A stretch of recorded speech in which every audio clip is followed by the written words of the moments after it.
اور اس وقت جو بارڈر پہ جن مسائل کا ہم شکار ہے، اور یہاں پہ بار بار ہمیں ایک بات سننے کو مل رہی ہے کہ جی ہم نے قومی یکجہتی کا مظاہرہ کرنا ہے، ہم نے اتفاق اور اتحاد کا مظاہرہ کرنا ہے، اور ان مشکل حالات میں ہم نے اتفاق کے ساتھ لڑنا ہے۔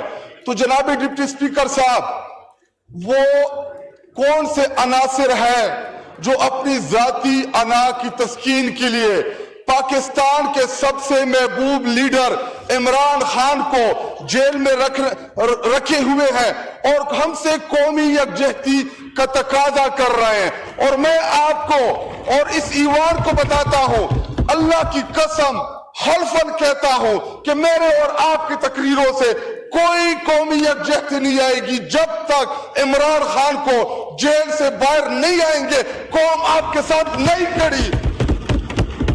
اور کل ہم گئے، جناب ڈپٹی سپیکر صاحب، ہماری ملاقات نہیں کرائی گئی۔ ہم چاہ رہے تھے کہ عمران خان صاحب کوئی پیغام دے گا، پاکستانی قوم کے نام وہ کوئی پیغام دے گا، ہم قوم کو بتائیں گے، لیکن ہمیں ادھر اپنے لیڈر کے ساتھ ہماری ملاقاتیں نہیں کرائی گئی، اور ادھر آتے ہیں کہ جی قومی یکجہتی۔ بالکل اس قومی یکجہتی میں ہم نہیں کھڑے ہوں گے جب تک آپ عمران خان کو باہر نہیں لائیں گے۔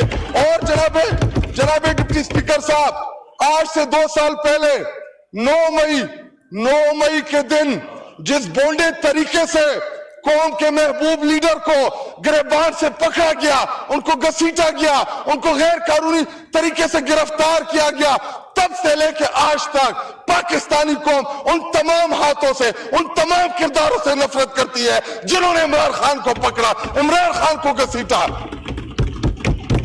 اور جناب ڈپٹی سپیکر صاحب، میرا دل کچھ اور کہہ رہا ہے، زبان سے مجبوری کے تحت ہی ہم یہی کہیں گے کہ ہاں، اگر جنگ ہوگی تو ہم اپنے ملک کے ساتھ کھڑے ہوں گے، اگر جنگ ہوگی تو ہم اپنی دفاعی عسکری قیادت کے ساتھ کھڑے ہوں گے۔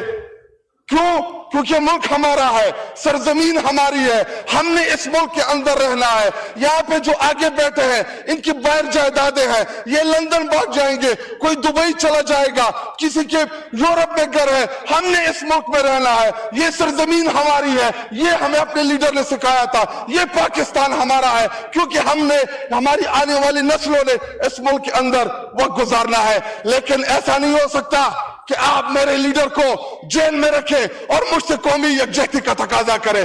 اگر میں کہہ بھی دوں کہ ہاں قومی یکجہتی میں آپ کے ساتھ کھڑا ہوں، لیکن پاکستانی قوم نہیں کھڑی آپ لوگوں کے ساتھ۔ اس بات کو سمجھے، باہر سروے کرائیں، باہر میڈیا سے آزادانہ سروے کرائیں، آپ کو پتا چلے اگر ملک واقعی مشکل حالات میں ہے تو عمران خان کو لے آئے باہر، کیا فرق پڑے گا اس سے؟ کیوں آپ قومی لیڈر کو ضرورت کیا ہے؟ کس لیے رکھا ہوا ہے جیل میں؟ پورے پاکستانی قوم جانتی ہے، آپ بھی جانتے ہیں کہ عمران خان نہ ملزم ہے نہ مجرم ہے، بلکہ تمام کے تمام سیاسی مقدمات ہیں ان کے اوپر۔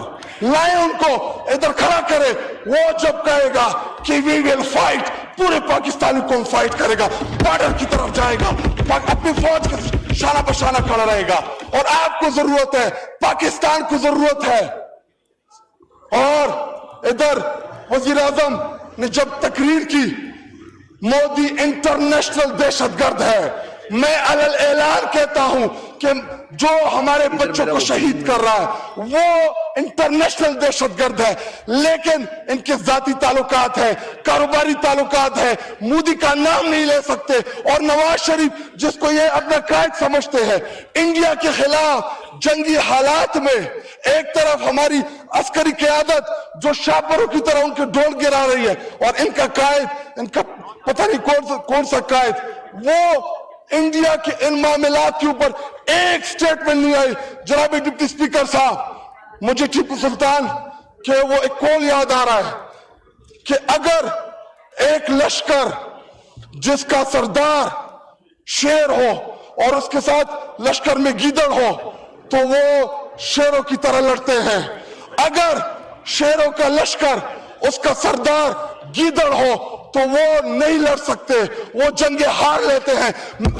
اس وقت بارڈر پہ کھڑا وہ فوجی جو ہم سے توقع رکھتا ہے کہ ہمارا لیڈر